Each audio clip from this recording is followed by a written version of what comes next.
প্রিয় ছাত্রছাত্রীরা, সোমনাথ একাডেমিতে তোমাদের সবাইকে স্বাগত। রবীন্দ্র মুক্ত বিদ্যালয় থেকে তোমরা যারা 2025 জুন সেশনে পরীক্ষা দিতে চলেছো, অলরেডি তোমরা প্রত্যেকে কিন্তু অ্যাডমিট কার্ড পেয়ে গেছো। 11 জুন থেকে তোমাদের পরীক্ষা শুরু হচ্ছে। তো আজকে এই ভিডিওতে থাকছে তোমাদের গণিতের উপপাদ্য সাজেশন। যে উপপাদ্যগুলো আমি বলে দেবো এর বাইরে কিন্তু কোনোদিনও আসেনি, তাই এই উপপাদ্যগুলো তোমাদের অবশ্যই করতে হবে। কারণ গণিতে পাস করতে গেলে উপপাদ্য এবং সম্পাদ্য এই দুটো জিনিস প্রত্যেকেই করতে হয়, কারণ এখানে তোমাদের 5+5 10 নম্বর থাকে।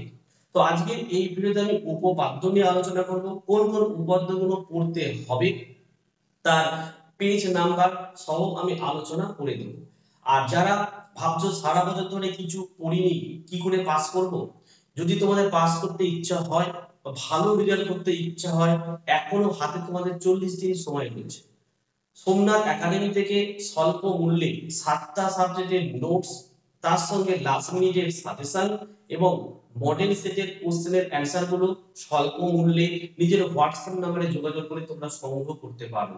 ঠিক আছে, তো চলো আমরা সাজেশনটি শুরু করি। রবীন্দ্র মুক্ত বিদ্যালয় মাধ্যমিক 2025 জুন উপপাদ্য সম্পাদ্য সাজেশন, এটা হচ্ছে কন্ট্যাক্ট নাম্বার আমাদের একাডেমির।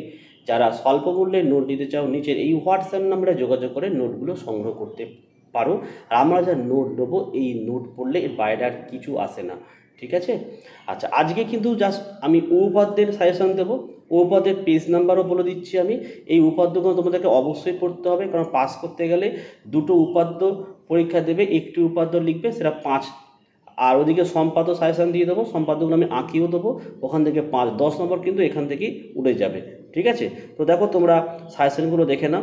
1 নম্বর দেখো কি লেখা রয়েছে, যে প্রমাণ করো একটি ত্রিভুজের যে কোনো দুটি বাহুর মধ্যবিন্দুর সংযোজক রেখাংশ তৃতীয় বাহুর সমান্তরাল অর্ধেক।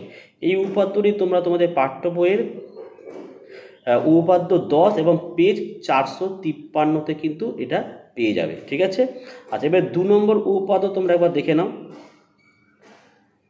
বলছে যে সকল সামান্তরিক একই ভূমি ও একই সমান্তরাল যুগলের মধ্যে অবস্থিত তাদের ক্ষেত্রফল সমান। এটা যে উপপাদ্য নাম্বার 11, পেজ হচ্ছে 458। 3 নম্বরে চলে আসো, বলছে একই বৃত্তাংশস্থ কোণগুলির মান সমান হবে। উপপাদ্য 22, পেজ 483। 4 নম্বর থেকে নাও, বহিস্থ কোনো বিন্দু থেকে অঙ্কিত স্পর্শকদ্বয় পরস্পর সমান হয় এবং ওরা কেন্দ্র দুটি সমান সমুকোণ উৎপন্ন করে। এটা হচ্ছে উপপাদ্য 26, পেজ 499। 4 নম্বর উপপাদ্য হচ্ছে কি পিথাগোরাসের উপপাদ্যটা, এটা হচ্ছে 32 নম্বর উপপাদ্য, পেজ 524 এটা পাবে। এই 4টে আমি মেন উপপাদ্য দিলাম, এই 4টে উপপাদ্য কিন্তু পড়তেই হবে, কারণ 4টে উপপাদ্য না পড়লে কিন্তু তোমরা সমস্যায় কিন্তু পড়ে যাবে। ঠিক আছে, আর একটা কথা হচ্ছে প্রত্যেকটা উপপাদ্যের কিন্তু প্রশ্নগুলো অবশ্যই তোমরা মুখস্থ করে রাখবে, কারণ প্রশ্ন যদি মুখস্থ না করো না, পরীক্ষার সময় তোমরা গুলিয়ে ফেলবে যে কোন উপপাদ্যটা পরীক্ষায় এসেছে। ঠিক আছে, তা আমি এক্সট্রা আরও 3টি উপাদান দিয়েছি, অবশ্যই তোমরা এরপর পড়ে রেখো। এক হচ্ছে দেখো, একটি ত্রিভুজ ও একটি সামান্তরিক একই ভূমি ও একই সমান্তরাল যুগলের মধ্যে অবস্থিত হলে ত্রিভুজের ক্ষেত্রফল হবে সামান্তরিকের ক্ষেত্রফলের অর্ধেক। তো দেখো এটা হচ্ছে এই উপপাদ্য হচ্ছে তোমার 12, পেজ 460 পেয়ে যাবে। আর 2 নম্বরটা বলছে যে কোনো বৃত্তের একই বৃত্তচাপের উপরে অবস্থিত কেন্দ্রস্থ কোণ পরিধিস্থ কোণের দ্বিগুণ হবে। এটা উপপাদ্য 21, পেজ 482-তে পেয়ে যাবে। আর 3 নম্বর দেখো, একই বৃত্তাংশস্থ কোণগুলির মান সমান হবে। ঠিক আছে, এটা যে উপপাদ্য তোমার 22 হবে। ঠিক আছে, তো এই উপপাদ্যগুলো কিন্তু অবশ্যই পড়ে রেখো। দেখো আমি প্রতি বছর যা যা সাজেশান দিই এর বাইরে কিন্তু কিছুই আসে না। তোমরা যদি অনেকে যে বিশ্বাস না হয়, তোমরা ইউটিউব চ্যানেলটা খুলবে, গত বছরে যে প্রশ্নপত্র অঙ্কের সেই প্রশ্নপত্রটা আমি ইউটিউবে আপলোড করে দিয়েছি, তোমরা মিলিয়ে নেবে।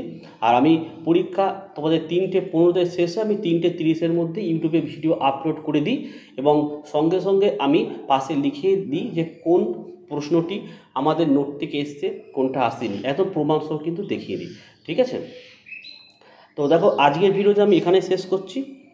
তোমরা প্রত্যেকে ভালো থেকো এবং সুস্থ থেকো।